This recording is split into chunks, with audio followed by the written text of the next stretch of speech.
ঈদের পরে এবার দেশ নিয়ে ভাবনার সময় এসেছে। আমরা আশঙ্কা করছি, অনেকদিন ধরেই আশঙ্কা করছি নতুন সরকার আসবে, রোজা শুরু হবে, রোজা চলে গেল, ঈদ চলে গেল, কিন্তু সামনে আসছে বিশাল বিশাল সব চ্যালেঞ্জ। অনেকে বলেন যে আসলে কি হচ্ছে, কি হবে, আওয়ামী লীগের কি হবে? দেশের অবস্থা চরম ভয়ানক খারাপ। আওয়ামী লীগের কি হবে? আওয়ামী লীগ নিজেদের দোষেই এই অবস্থা। সংগঠন বলতে এই যে 1.5 বছরের বেশি সময় চলে গেছে, এখন পর্যন্ত আশ্চর্যের বিষয় আওয়ামী লীগের সাংগঠনিক কার্যক্রম তৎপরতা, আওয়ামী লীগের তৃণমূল যে কি শক্তিশালী, বাংলাদেশ যে আওয়ামী লীগ কিভাবে চাইছে, কিন্তু কেন্দ্রীয় নেতৃত্ব বা প্রধান নেতৃত্ব থেকে এই চাওয়াটার মূল্য দিতে পারছে না এখন পর্যন্ত। আওয়ামী লীগের জন্য যেটা সবচেয়ে বড় প্রয়োজন, এই চাওয়াটার মূল্য দেওয়া। এই যে তৃণমূল, তাদেরই তৃণমূল নেতৃত্বের পালস গোনা, বাংলাদেশের পালস গোনা, বাংলাদেশের মাটি ও মানুষের পালস গোনা, বাংলাদেশের মাটি ও মানুষ আওয়ামী লীগকে চাইছে। আসতে পারে নতুন সরকার, কিন্তু নতুন সরকার যে ইউনূস সরকারের ধারাবাহিকতায় তেমন কোনো পরিবর্তন করবে বা আশা জাগাবে না। নানা রকম চ্যালেঞ্জ আসছে সামনে, আমরা সেগুলো নিয়ে এই মুহূর্তে আপনাদের সামনে কথা বলতে চাই।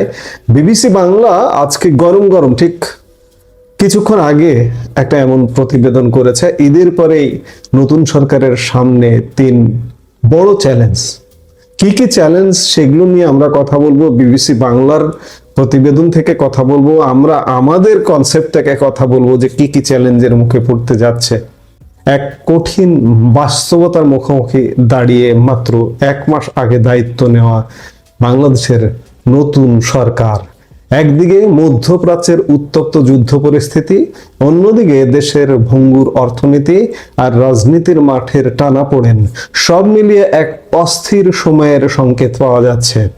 নতুন সরকারের জন্য প্রথম এবং সবচেয়ে বড় উদ্বেগের নাম হলো জ্বালানি নিরাপত্তা। কেন এই উদ্বেগ? কারণ ইরান, ইসরায়েল এবং যুক্তরাষ্ট্রের মধ্যকার যুদ্ধ পরিস্থিতি মধ্যপ্রাচ্যকে এক অগ্নিকুণ্ডে পরিণত করেছে। ইতিমধ্যে উপসাগরীয় অঞ্চলের জ্বালানি স্থাপনাগুলোতে হামলা হয়েছে এবং বিশ্বের অন্যতম গুরুত্বপূর্ণ নৌপথ হরমুজ প্রণালী প্রায় 1 মাস ধরে বন্ধ। এই সরাসরি প্রভাব পড়েছে বাংলাদেশে। ঈদের আগে আপনারা প্রভাব খানিকটা দেখেছেন, পেট্রোল পাম্পগুলোর সামনে দীর্ঘ লাইন। ঈদের পরে এই লাইন আরো বড় থেকে বড় হবে এবং এই লাইনকে কেন্দ্র করে পরিস্থিতি সাংঘর্ষিক অবস্থার দিকে যাবে। জ্বালানি বিশেষজ্ঞ অধ্যাপক তামিম বিবিসি বাংলাকে বলছেন, ঈদের ছুটি শেষে অফিস, আদালত এবং শিল্প কারখানা যখন পূর্ণ শক্তিতে চালু হবে, তখন বিদ্যুতের চাহিদা কয়েক গুণ বেড়ে যাবে, আর এই চাহিদা মেটানোই হবে সরকারের জন্য প্রধান চ্যালেঞ্জ। এখানেই শেষ নয়, এপ্রিল মে মাস মানেই প্রচন্ড গরম। একদিকে বিদ্যুতের লোডশেডিং এর ভয়, অন্যদিকে কৃষি আবাদের জন্য সেচ ও সারের সংকট। অর্থনীতিবিদ ডক্টর মোস্তাফিজুর রহমান সতর্ক করেছেন যে আন্তর্জাতিক বাজারে জ্বালানির দাম চড়া, অথচ আমাদের দেশের রাজস্ব আয়ে বড় ঘাটতি রয়েছে। এই বাড়তি দাম মেটাতে গিয়ে আমাদের বৈদেশিক মুদ্রার রিজার্ভে আরও টান পড়তে পারে। সরকারের তরফ থেকে বিদ্যুৎ ও জ্বালানি মন্ত্রী ইকবাল হাসান মাহমুদ বিবিসি বাংলাকে জানিয়েছেন, জ্বালানি সংকট মোকাবেলায় এই মুহূর্তে সব থেকে বড় চ্যালেঞ্জ। তিনি বলছেন, জ্বালানির সঙ্গে খাদ্য নিরাপত্তা এবং শিল্প উন্নয়ন সবই যুক্ত। পরিস্থিতি মোকাবেলায় সরকার বিকল্প উৎস খোঁজা এবং সাশ্রয়ী ব্যবহারের উপর জোর দিচ্ছে। তবে তিনি সতর্ক করে দিয়েছেন, যুদ্ধ দীর্ঘস্থায়ী হলে জ্বালানির দাম বাড়ানো ছাড়া হয়তো আর কোনো উপায় থাকবে না। এখন পর্যন্ত বাংলাদেশে সরকার জ্বালানির দাম বাড়ায়নি, কিন্তু ঈদের পরের পরিস্থিতি কি হবে? যখন জ্বালানির দাম বাড়বে, তখন আপনার চালের দাম বাড়বে, তখন আপনার ডালের দাম বাড়বে, তখন আপনার তেলের দাম বাড়বে। এই যে বিবিসি যে চ্যালেঞ্জগুলোর কথা বলছে, মূলত 3টি চ্যালেঞ্জের কথা বলেছে। অর্থনীতি সামাল দেওয়া, জ্বালানি সমস্যা সমাধান করা, জ্বালানি চ্যালেঞ্জ, আর রাজনৈতিক চ্যালেঞ্জের কথা বলেছে।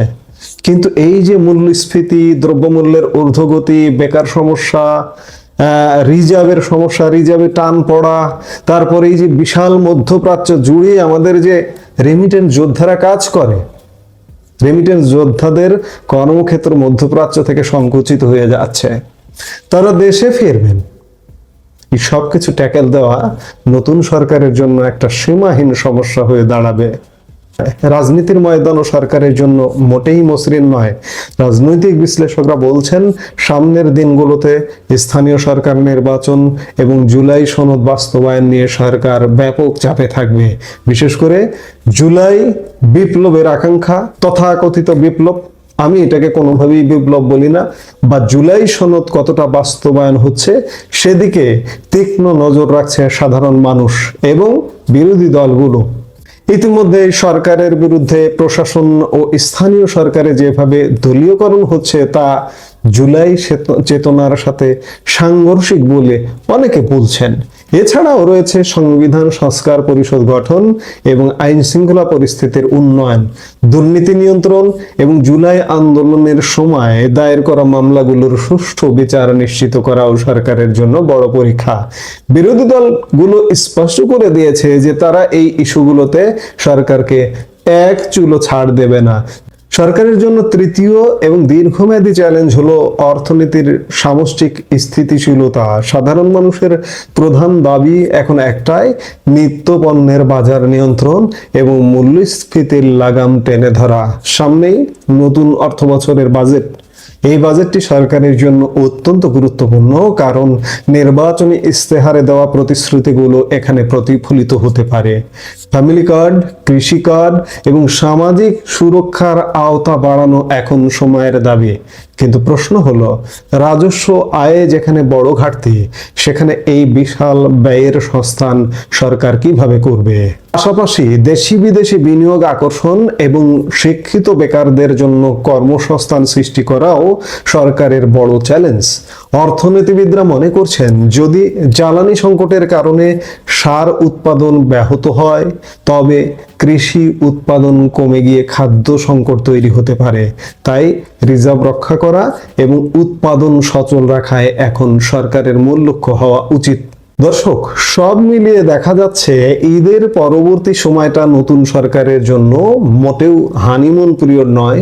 জ্বালানি সংকট, অর্থনৈতিক পুনরুদ্ধার এবং রাজনৈতিক স্থিতিশীলতা, এই তিন ফ্রন্টে সরকার কতটা সফল হয় তার উপরে নির্ভর করছে দেশের ভবিষ্যৎ। সরকার কি পারবে জনগণের প্রত্যাশা পূরণ করতে, নাকি বৈশ্বিক যুদ্ধের ধাক্কায় অর্থনীতি আরো নাজুক হয়ে পড়বে? আপনাদের কি মনে হয়?